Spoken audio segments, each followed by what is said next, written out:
Welcome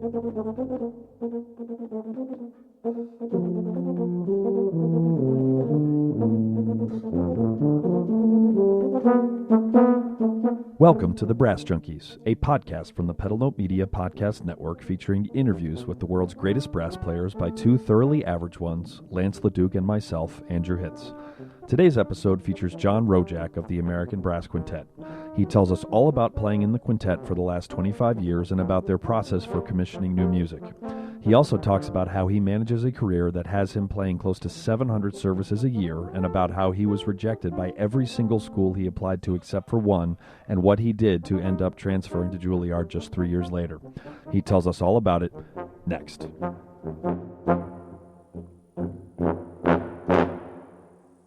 Hello and welcome to the latest episode of the Brass Junkies. I am one of your hosts, Andrew Hitz, and I am joined by my co-host, Lance LaDuke. How are you doing this afternoon, Lance? I'm tepid. You're tepid. Okay. I didn't see that coming. We would like to take a moment to thank our producers, Buddy Deschler and Austin Boyer, who were they are unable to join us on the call today. Lance, do you know where they are? Yeah, they bought a tandem bike for some reason, and they set out to ride. Here's the part. They attempted to ride from Miami to Houston, not realizing that they couldn't go across the Gulf Coast, and so it's taking them longer because they're sort of impaired in terms of their ability, and they're both trumpet players. So the notion of who's going to lead and be in that front seat is a thing, and the other's thumping them in the back. So that's why they couldn't be on the call today. It's a tandem bike where they're side by side. That's right. No, I'm in front. Fantastic. All right. I did not have any of that information, so thank you for enlightening us. You're welcome. I would also like to ask you if you could take a moment, as many of you already have, and thank you so much to all of you who have, if you could go to the iTunes store and leave us a quick rating, and also if you had the opportunity to, even a 1 or 2 sentence review will help other people discover our wonderful little podcast here, which we would very much appreciate. So without further ado, I would like to introduce the guest for this episode of the Brass Junkies, who is one of the best bass trombone players in the world, and his name is John Rojak. How are you doing today, John? Better than tepid. Better. Oh, good. Yeah, that's really good. So that's your memoir, right? Better than tepid, the John Rojak story. It's Driving for Mediocrity. Striving for Mediocrity, the John Rojak story. Lance, why don't you take the lead on this, since you guys have been the kids are going to take that seriously. I know. That's okay. Well, that's all right. That's all right. Now we just have to write a book. We'll split the money, and it'll be fine. Okay, I'm in for 1,000. There you go. Okay. Perfect. Everybody heard it. That's great. So, Professor Rojak, why don't you explain to the nice people what the primary things you do over the course of a week are. I don't mean like in terms of hygiene. I mean like when you go to work, where do you go and what do you do? Oh, boy. I play the bass trombone. And Well, thanks for listening, everybody.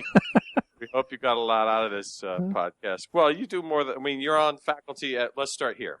You're on faculty at what fine institutions? Right. Well, you can take fine off of it if you want. Which institution? Thank you. As part of my duties with the American Brass Quintet, of which I am the bass trombonist, we are in residence at the Juilliard School in New York City. I've heard of that. I heard of that. Yeah. We coach, we're available for lessons, all that stuff. I am also at the Hart School in West Hartford, Connecticut, where I have a studio of 11 students and some chamber music coaching and a studio class. I am fasten your seatbelts here, the director of brass studies at New York University. Wait, what? Wow. Commonly known as NYU. I am recently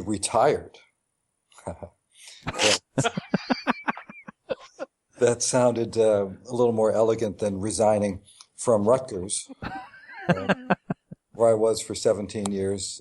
Just was too much driving, too many students to keep track of and be responsible for their successes and failures.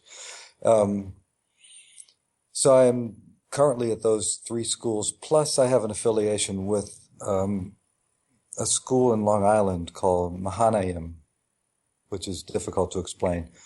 But I have a couple of students from there, and I have an occasional student from Stony Brook.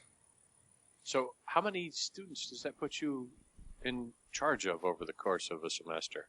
That's got to be quite a few, 100 or more, right? At least. No. It's, well, I mean, between the ones that you're the brass chair, so you're... Right, that's about 14 or 15 at NYU. It's still a pretty small program, believe it or not, with that size campus. But about 14, 15 there, about a dozen at Hart, a few at Juilliard, and then a couple others. Holy moly. And are these 20. tenor and bass trombone? Yeah. Yeah. Sure. At NYU, it's all the brass. Yeah, sure. Yeah, sure. You're making this up, right? It's just no... It's hard for me to... I have no imagination, so it's hard for me to make things up. Okay. So you in the quintet, you guys, how much time are you on the road? I mean, it's a very different sort of model than the dog and pony show that we used to do, because you guys are artists. So absolutely. How often are you outside of the city? We paint and sculpt musical images. Oh dear. Nice, huh? Yeah, that's good. Nice. I'm going to put that on our new website. That's a good idea. Thank you. I had an idea. That's awesome. That's once in a row. Right. The quintet is not super busy right now. We've had busier years. The last major tour we had was about a year and a half ago. We had 3 weeks in Australia, which I would like to repeat every couple of months. It was phenomenal. We're out for maybe a few weeks this fall, but nothing more than 3 or 4 days at a time. In the spring, we're going out for similar several days at a time, a number of times. So we're here. We're all, we all have teaching responsibilities and other performances. In New York, I also play with the New York Pops and Orchestra of St. Luke's and the Stamford Symphony in Connecticut and Oratorio Society and some other things. I think I'm rostered on 5 or 6 orchestras. How do you balance all this? This isn't any successful musician has a kind of crazy schedule like this. How do you make it all work?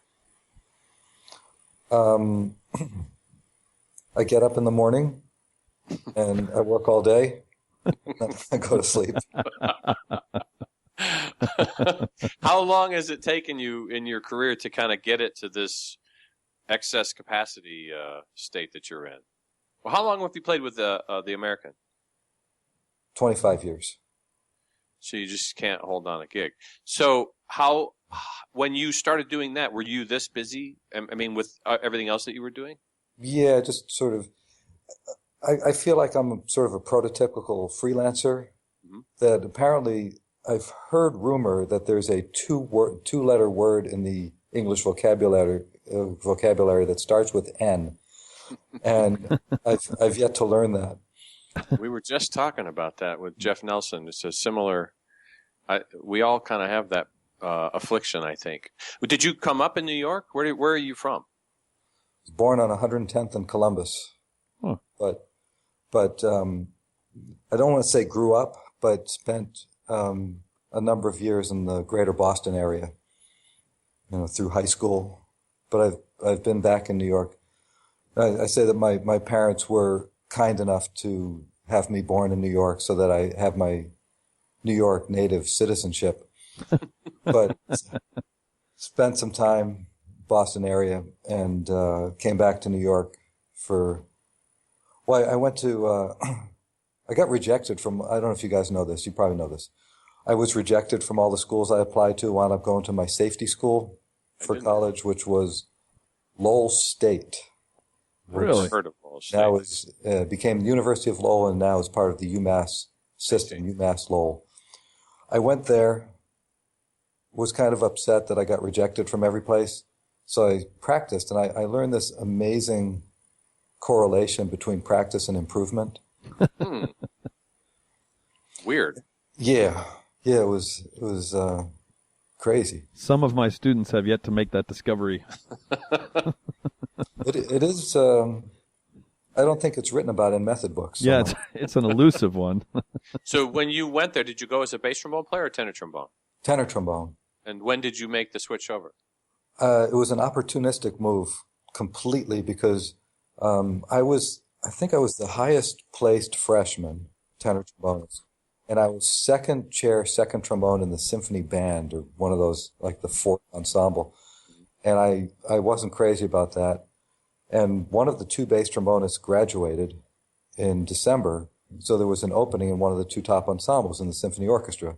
And I thought, I don't care, I want to be in one of the top ensembles, so I switched to bass trombone. And it took. Yeah. And also practicing 4 hours a day helped also. That will do that. Were your parents musical?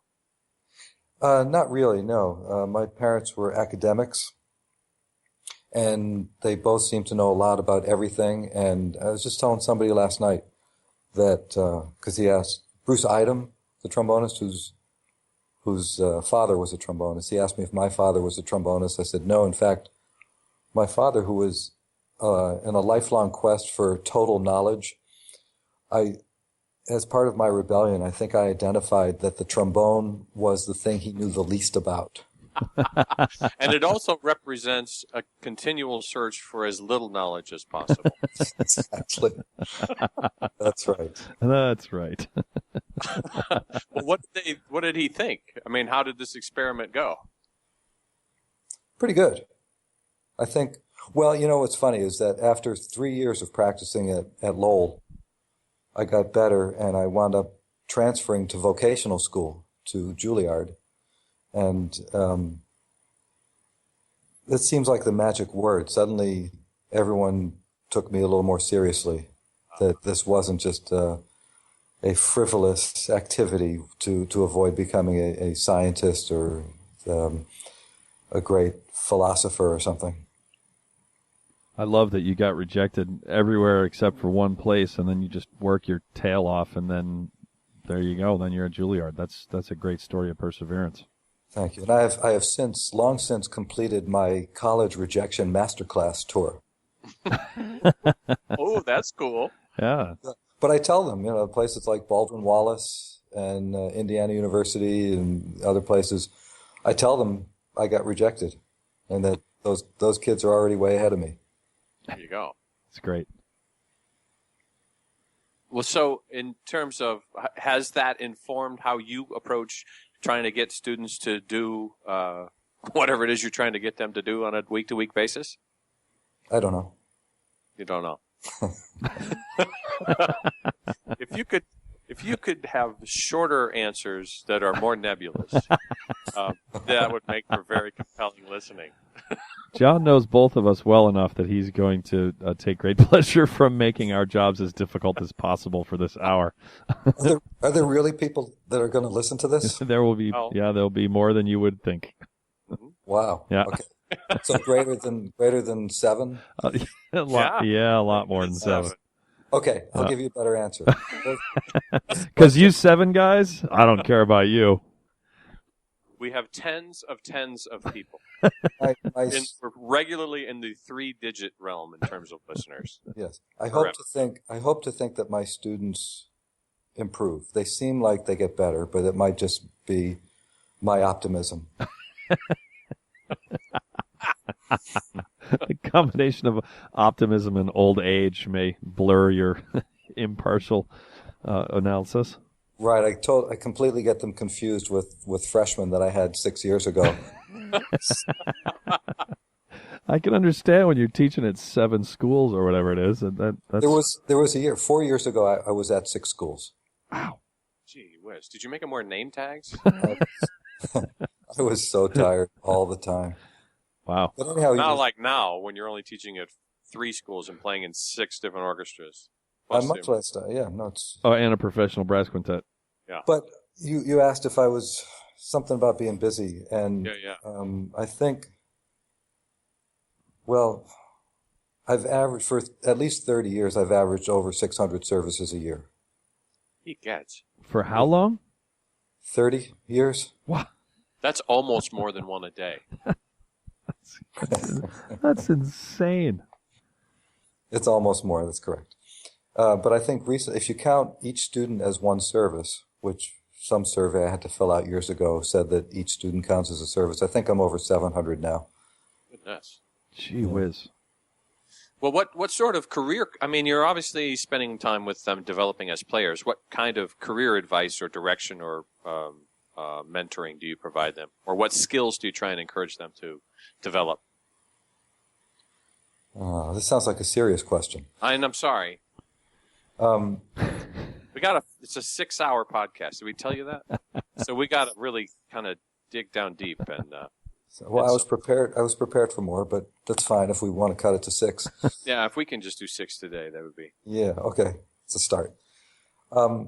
Well, in teaching, I actually like to work much more on fundamentals and etude books and things like that, primarily, because I let them know that the better you can play, the better you can play anything, and I think it's nice to be able to play anything. And I think when I started my career, I was happy to just be playing. It didn't matter whether it was a symphony orchestra or a pep band or a parade or a big band or a show or wild contemporary music or anything. Just having the horn on my face was good. And by practicing Arbans and, all the regular stuff, Blazovic, all that stuff, allowed me to play whatever. And then it's just conceptual after that.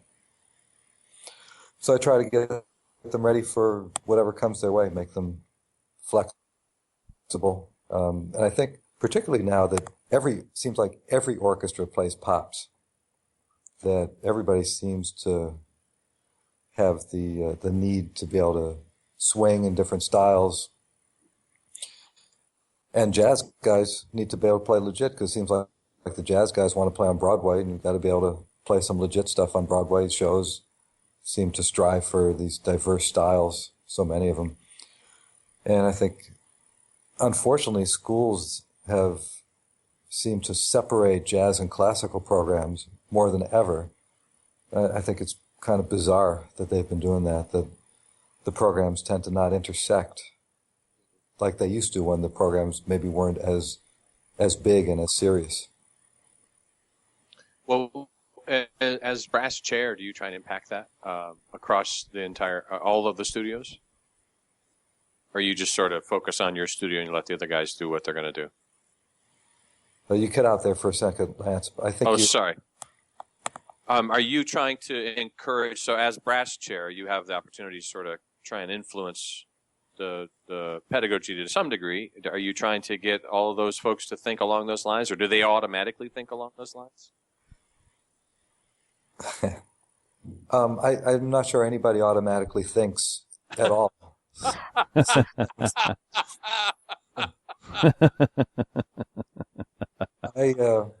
I certainly encourage people to play everything.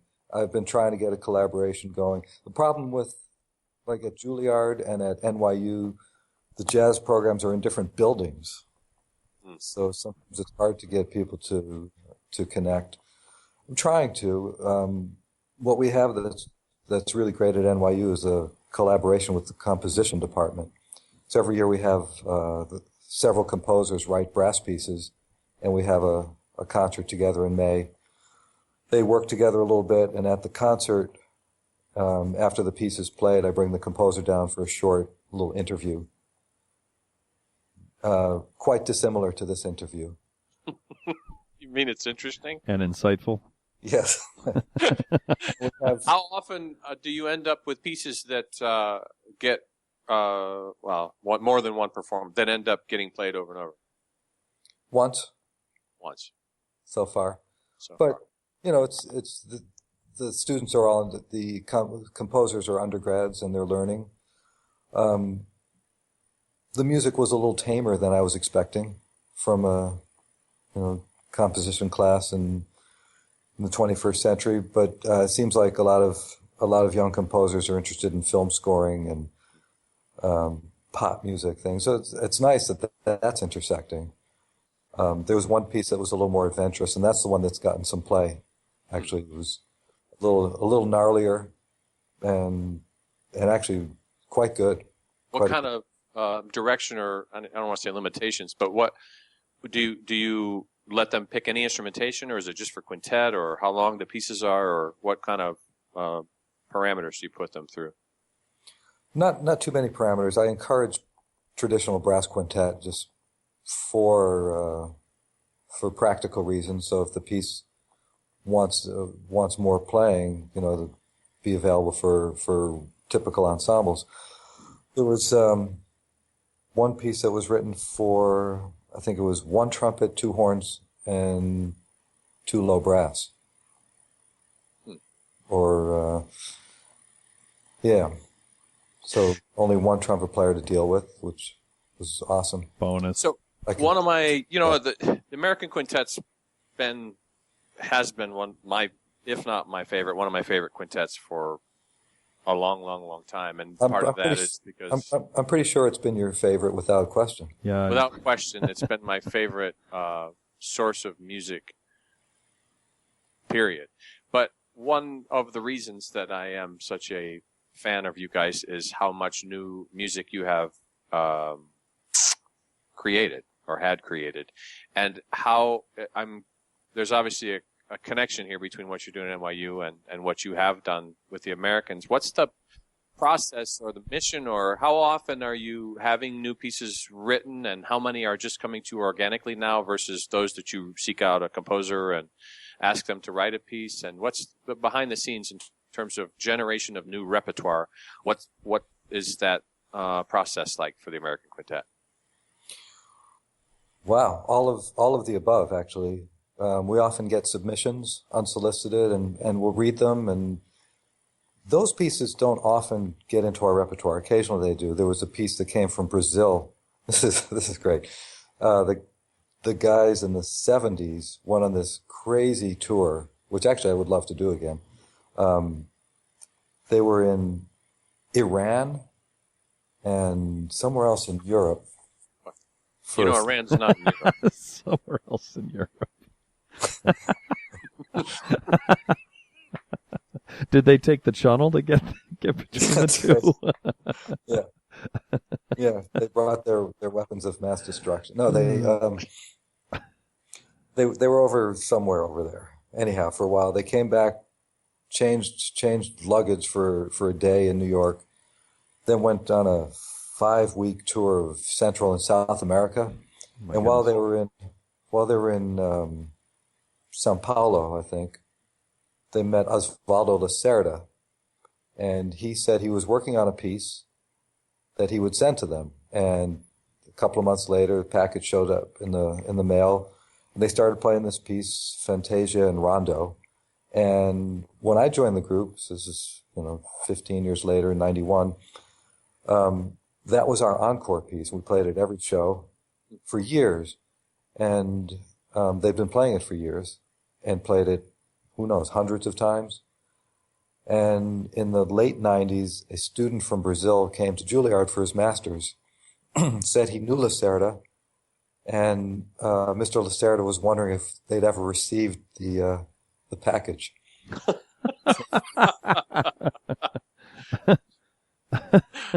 He's waiting for payment. Exactly. That's kind of royalties. Well, we get that. We have fairly regular discussions about what composers to look for. We just got a piece from Rob Patterson, which we've been playing. We just had the 4th performance Thursday night. Great new piece. We tend to premiere at least 2 pieces a year, 2 significant pieces a year. So the number of commissioned pieces that we've premiered is, I think, over 100.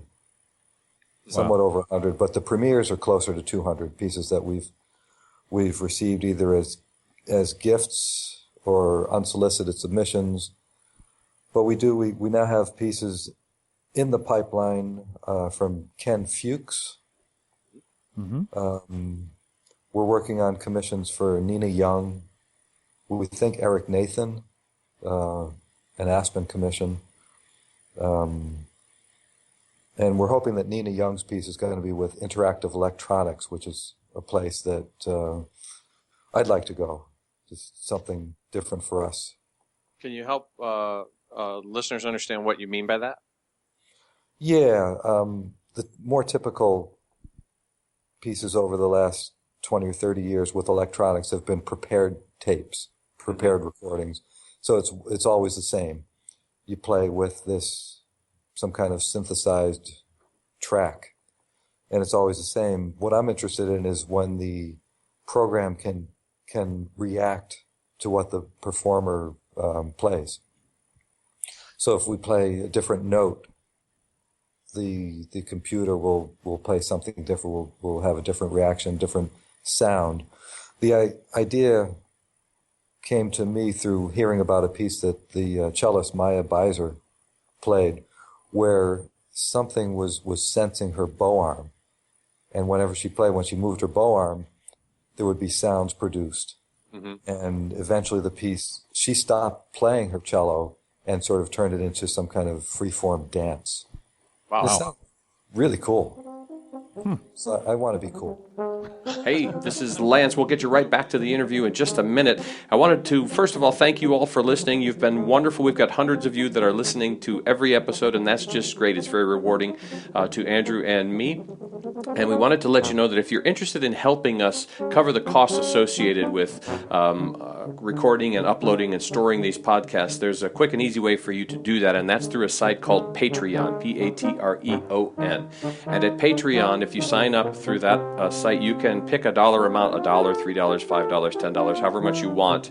And every time we upload an episode, your account will be deducted for that amount. And you can set an upper limit per month or per year so that if we end up uploading additional content, that you won't be charged more than wherever you set that limit. You also will get access to some free downloads and behind the scenes things that Andrew and I are working on in preparing for future episodes. So if you're interested in helping out, we'd love to have you help you. Thank you very much for listening. Spread the word. Visit pedalnotemedia.com, click on the donate button, and we look forward to hearing from you soon. And now, back to your regularly scheduled podcast, already in progress. So when, well, maybe it's too early to know, but will the programmer have to be there, or will it be automated in some way so that you do this and that's triggered, so you just have an equipment situation, or will there be a sixth member of the group out there? No, I'm really hoping that won't be necessary, because we like to work alone, the five of us. Yeah. Such an important part of pieces when they're being written for us is that they be portable, so that we can play them. When we get pieces written for us, we want to be able to perform them a number of times. Yeah.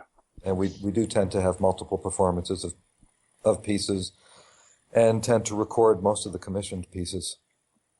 When you have a typical a commission with someone, is there a lot of back and forth with the composer either beforehand about what you're looking for or during, in terms of kind of a collaborative process, or are most of them just you find a composer and you tell them to make it portable ideally, and then they just send you a completed work at the end? It's worked in all those ways. Again, boy, you guys are so astute. Okay, we can't help it. And that's with two O's. He said toot. Nice play on word, huh? Well, we often try to meet with the composer before the process starts, and with Joan Tower, it was interesting, because she's a big prize winner, famous composer. She was actually kind of nervous about writing a piece for quintet. Yeah, I mean, she writes great, and she came. She wanted to know the ranges and the mutes and all that stuff. She she wanted to write something for us, like walking around or something. She asked if we could stand around and move while we played. That was There'll be a lot of groaning, but yes. That was a definitive no. I'm very comfortable when I'm sitting there. They're not bothering you. You're not bothering them.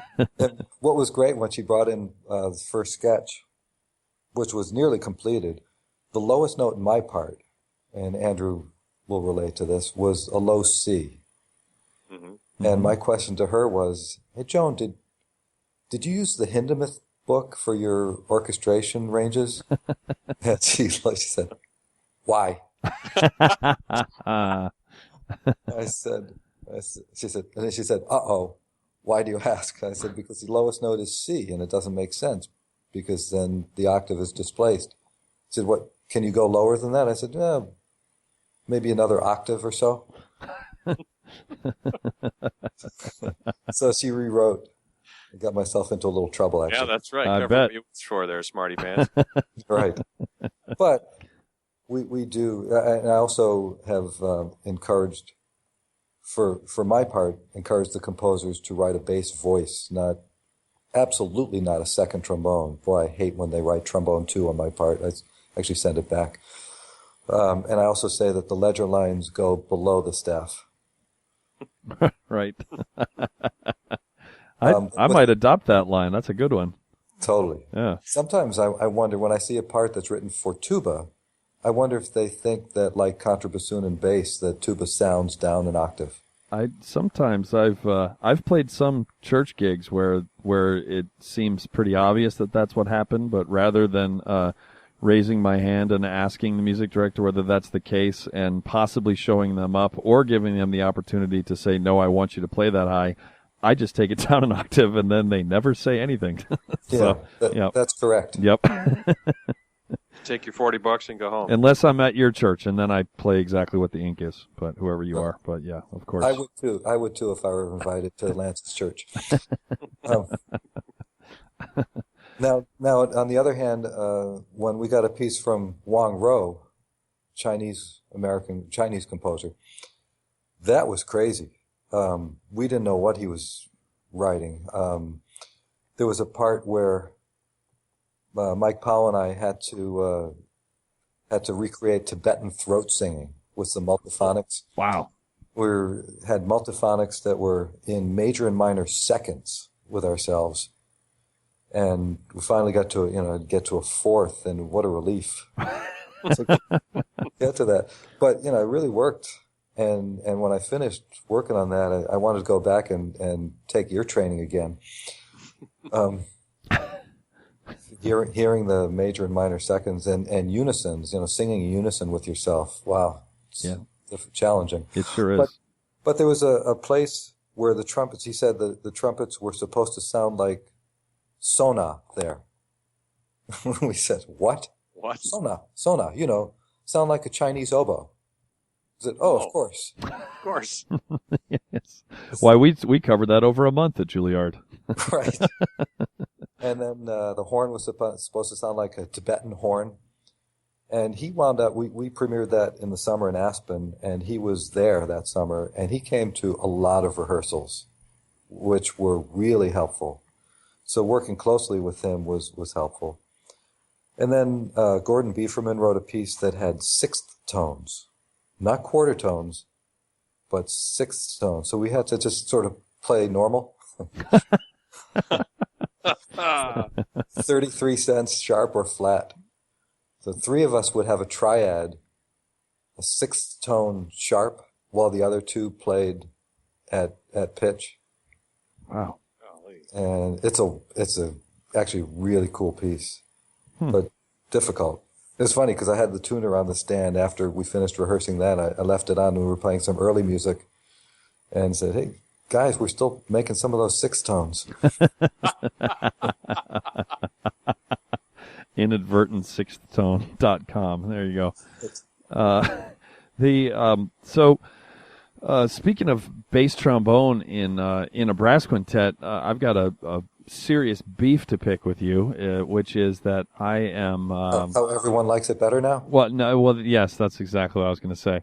No, that I'm obviously partial to a tuba at the bottom of a brass quintet because it's how I was, it's how I was brought up, and I like to feel important, or at least a little bit important.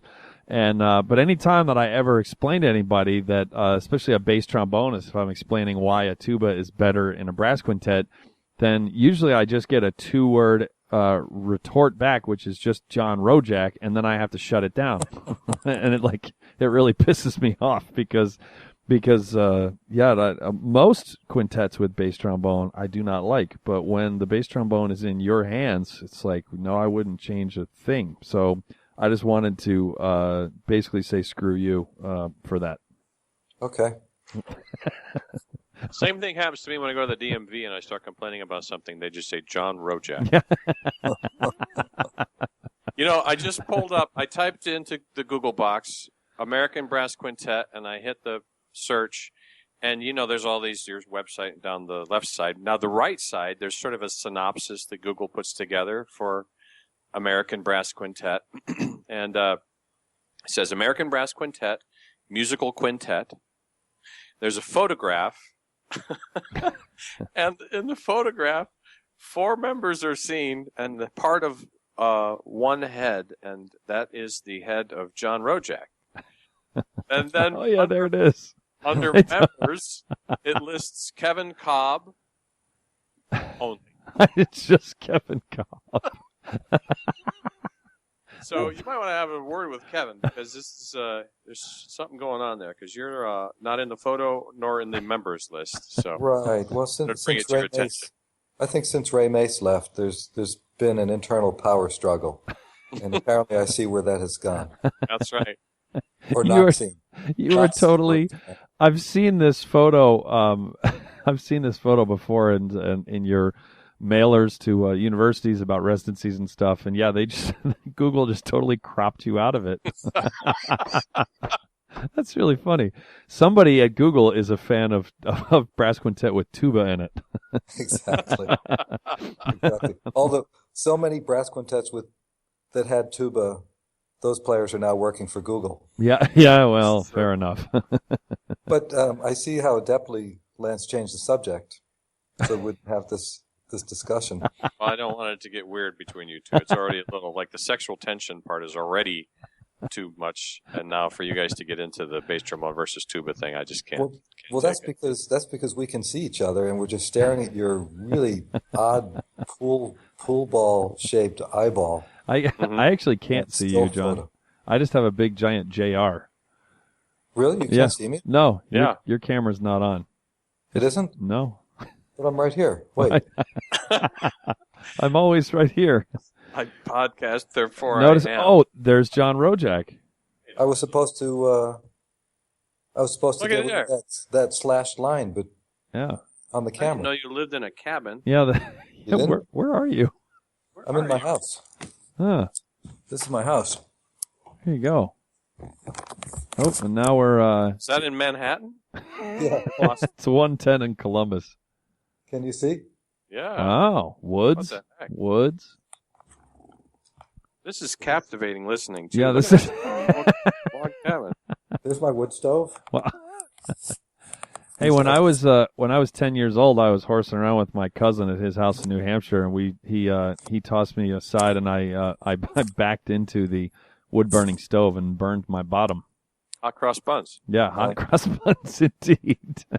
It turns out that my parents did not have to tell me to not horse around next to the wood burning stove anymore. I keep clear of those things. That's good parenting. Yeah, that is good parenting. Crackling fire. Notice how... Just for the record, when we get pieces commissioned, I mentioned before, I do tell them that since there are many brass quintets that do not have the luxury of a bass trombone on the bottom, to write the piece with the bass voice in mind, and that the tuba players and the bass trombone players will take care of business. We'll get it done. And I do think that, many of the brass quintets written in the last 20 years or so with the lowest tessitura are from my urging. Really? Right? Steve Sacco's quintet, pedal C's. Right. Yeah. There you Got go. all these low notes. Dave Sampson, low E's, low Yep. F.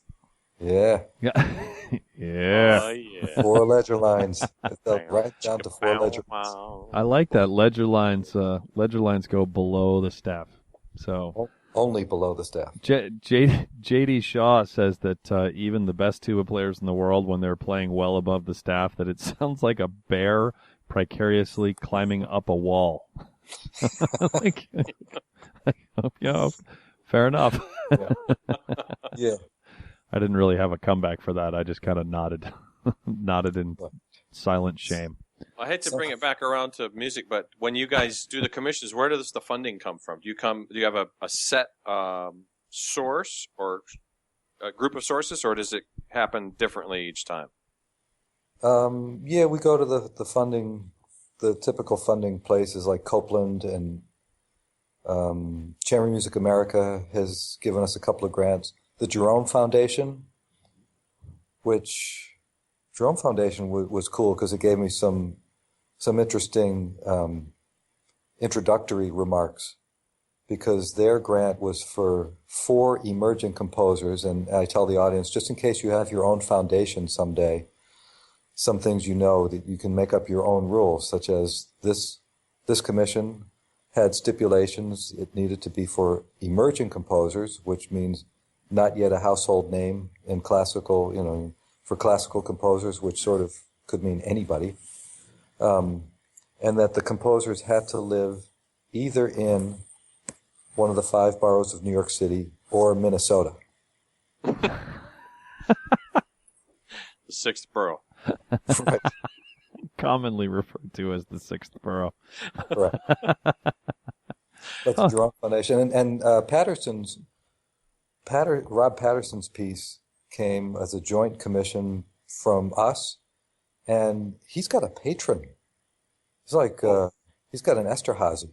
Dang. Yeah. Yeah, he's got some guy who, it's a crazy story. This guy was searching for music on the internet, and somehow some word he typed in, probably looking for some ska band or something, came across some piece with a similar word in the title of Rob Patterson, checked out his music, he liked it, and said, hey, if you need help writing some music, I can fund it. Wow. So he gave half the commission for this recent piece. Amazing.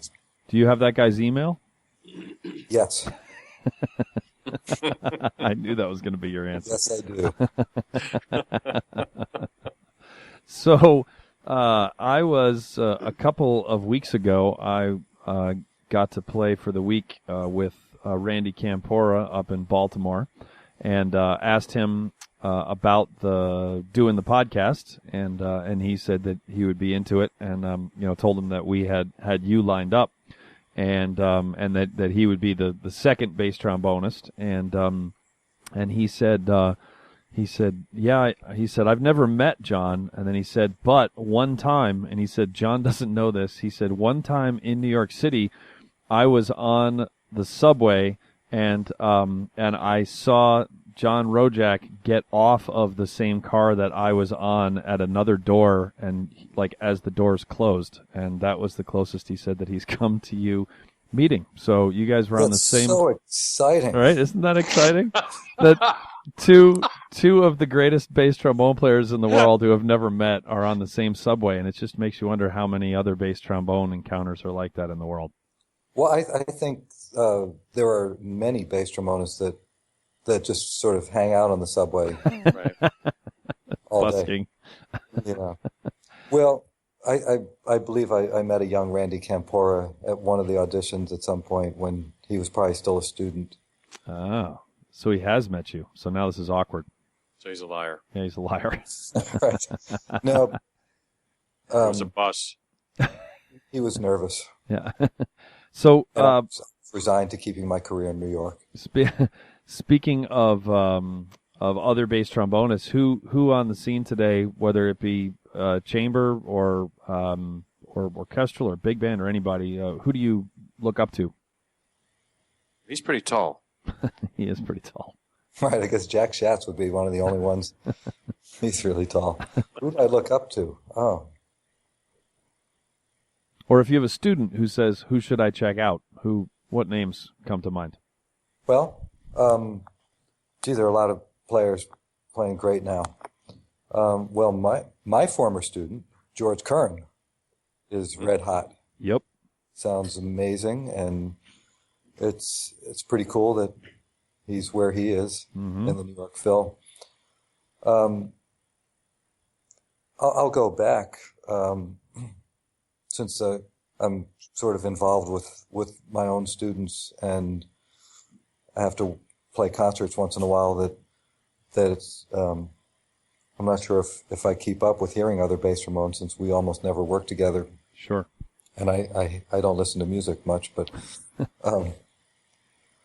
my early influences were, of course, Dave Taylor and Tony Studd, which is a name a lot of people may not know. That's a fantastic name for a bass trombone player. Yes, it is. What's your name? Tony Studd. Yeah, shortened from Studichevsky. Seriously. Anthony Tudichevsky. Yeah. Oh, you can call me Tony Studd, baby. Tony Studd played with Gil Evans in the early 60s, and he played with Quincy Jones, particularly an album called Walking in Space. It just sounds so beautiful. And I met Tony Studd. He had he'd never really liked playing bass trombone. He was a tenor trombonist. He also played with Kai Winding's sextet. And my first Broadway show was Sugar Babies back in the early 80s. And across the street, Annie was playing, and Tony Studd was playing Annie, and we played a couple of jingles together. We got friendly. And we met after the show one night, and we were hanging out, and I said something about his bass trombone playing, how it was the first bass trombone sound that I tried to emulate. And he said that he hated every note he ever played on bass trombone. He played for 10 years. And he hated every note he played on bass trombone. And I said, well, I loved every note you played. So there you go. Then you got off the subway, went home. That's right. Yeah. Currently, well, George Kern, boy, a lot of the guys that recently got jobs in the orchestras, a lot of the guys that got jobs a long time ago, John Engelkiss and Randy Hawes,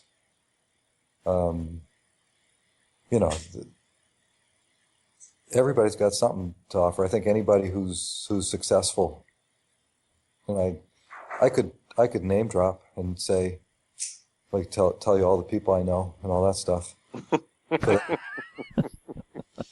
Who's the most famous person that you were ever on the subway car with? Other than Randy. Zach Grenier. Zach Grenier. Who's Zach Grenier? I was thinking the same thing. You'd recognize him if you see him. He plays David Lee in The Good Wife. Oh, okay. Gotcha. Got it. Is that it? Yeah, I was standing right next to him at the subway door, because it was before I knew of him in The Good Wife. I recognized him from something else. And he, what happened? He looked mean though. So I didn't speak to him. It'd be spectacular if he was being interviewed for a podcast right now, and the same question came up. He said John and Rojak. And he looked really mean. No, and he looked really eager, like he wanted to talk to me. So I just put on this expression. But didn't have the balls.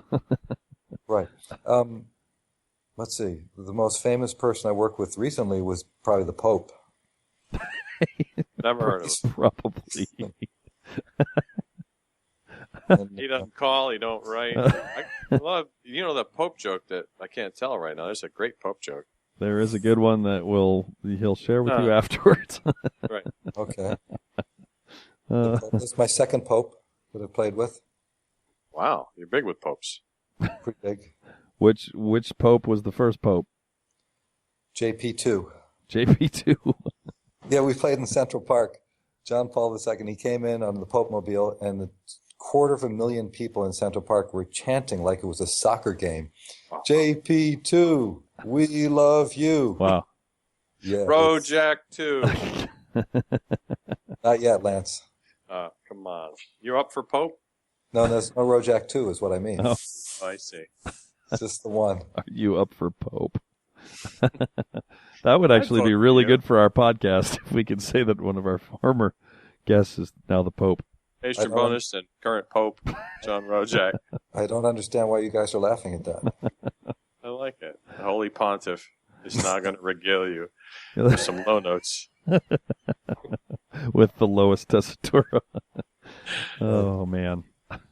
Well, you want to ask about Jens, Andrew? Yes, thank you. This is yet another one I was going to forget. So, as you know, our dear friend Jens Lindemann has been going through some pretty major chop problems of late, and just wanted to. I'd heard that. I had heard that. I feel bad. He was our student at Juilliard years ago. Right? And, there was something even back then, it was like the early 90s, 91, 92, and I remember coaching him in quintet. And as great as he sounded, there was just something about the setup. It's the chop setup. I don't know if it's the little, I'm trying to think it was the left or the right corner. There's just that little twitch. Has that manifested itself now? Yeah, it's bad. It's half of his face now. It's all the way back to his ear. Wow. And when I saw him at the ITG a number of years ago, he was smoking a cigar with Doc Severinsen, hanging out with Doc, which I thought was awesome. I was afraid to join the party because I didn't have a cigar. I wondered that besides the discoloration of teeth, if that would also affect some production and sound. I heard a recording of him fairly recently. He's still, and I know that engineers these days, the equipment they have is really astounding in what they can mask in the post-production. Like twitching ears. Well, what advice would you give him? Is there like a set of therapies? Joe Alessi suggested he rub olive oil on it and then lick it off. And then call him. Lick it himself? Yeah, I think so, yes. I believe there's generally call for an assistant for the second stage of that. I believe he should just accept his role as administrator at UCLA. Embrace the paperwork. I'm actually going to be at UCLA soon. November 30th, I'll be giving a master class for the extraordinarily lucrative fee that's nearly in 3 figures. Wow. Well, there you go. He gets. His rates have gone up. Yeah. Yeah. So, I can comfort Jens while I'm there, although I'm sure he'll be on tour somewhere. Good. Good. Was there stuff. anything you want to plug, or a website, or any new recordings, or stuff that you want to send people to check out? Boy, that sounded like a question I had fed you at the beginning of this, which I hadn't. It wasn't a question; it was a condition. I do have a new CD coming out, and I actually finally, after all these years of avoiding Facebook and social media and all that stuff, website building, I am about to launch a website. What? Right. What's it going to be called? The website? Yeah. What address? JohnRojak.com? I'm not sure. I did it on Squarespace. I'm confused by the whole thing. I built it, but I don't know how to launch it. I'm going to have to figure that out. But I have an album. And you guys... Like a LP? I was going to put it on LP, but it's expensive. It is. Actually, my first one back in '98, Romantic Bass Trombone, I wanted to put on LP. Mm-hmm. And I probably should have because no one was doing it then. And now everybody's putting things out on LP. See? And I hate to follow, but... So this one will be CD and online, and it's called, wait for it, Rojak Rocks. No. Get out. What's on it? Rock by Alan Raff. Oh, okay. It's an unaccompanied piece called Rock, which I recorded in a canyon in Moab, Utah. That's cool. On top of a rock. Huh. So you have it, Rojak Rocks. The other pieces on it are a sonata by Stephen Sacco. That's beautiful. Really nice piece. A piece by Jack Gale, you know, who did the West Side Story, Porgy and Bess Arrangement. Jack, years ago, was commissioned by Gordon Hallberg. You guys know Gordon Hallberg? I do not. Mm-mm. He was the bass trombonist in the Boston Symphony before Douglas Yo. Oh. Wow. Gordon commissioned Jack for either $50 or $75 to write a little ditty with rhythm section as an encore piece to a recital. Jack wrote, instead, a 12-tone, 3-movement piece with a jazz feel. Okay, that's funny. That I got to premiere. Gordon rejected it. I don't know if he asked for his money back. I've played it a few times and finally recorded it. It's bass trombone and jazz rhythm section. Cool. 12-tone piece with a jazz feel. There's also a concerto, a Walter Ross trombone concerto number 2 that I recorded with Jerry Schwartz in the New York Chamber Symphony. Wow. Years ago that was never released. Got that. And then a trombone trio by Brian Lynn. And that might be. There might be something else on it. Are you playing all 3 parts of the trio, or are you joined by others? I'm joined by others. I decided to be selfless. I'm playing the unaccompanied piece by myself. Well, that's good. That's good. But the trio is with Jim Miller and Andy Malloy. I recorded it out in Long Beach State. I was out in L.A. and grabbed those guys and did it there with Sonny Ausman as engineer. That's awesome. Yeah, when is that coming out? Coming out. Official release date is January 8th. And Are you it's on, self-releasing, or is that on a label? Or no, it's on a label. Decided to make it look quasi-professional. to deflect the content. And when does JohnRojak.com go live? As soon as you can figure out how to launch it? Figure out how to push the right button.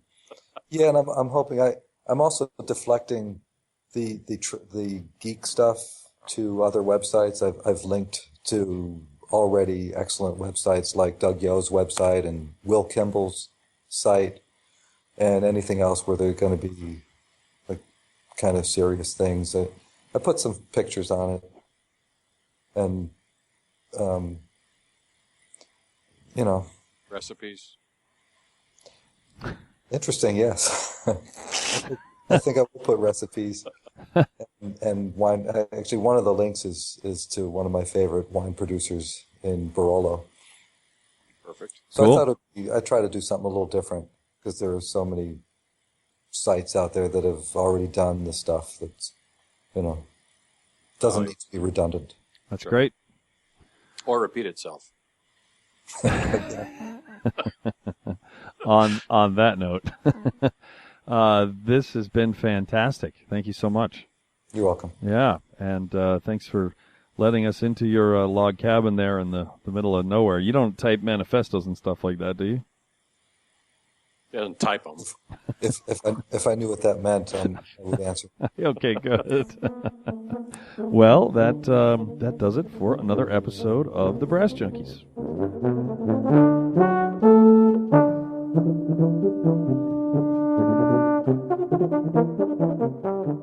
You've been listening to The Brass Junkies on the Pedal Note Media Podcast Network.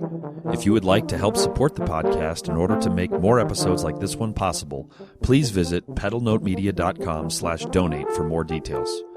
Also, be sure to check out our latest recording, The Brass Recording Project, at brassrecordingproject.com. The Brass Junkies is produced by Austin Boyer and Buddy Deschler of the Fredericksburg Brass Institute. Executive producers are Andrew Hitz and Lance LaDuke. This has been a presentation of the Pedal Note Media Podcast Network. Ho!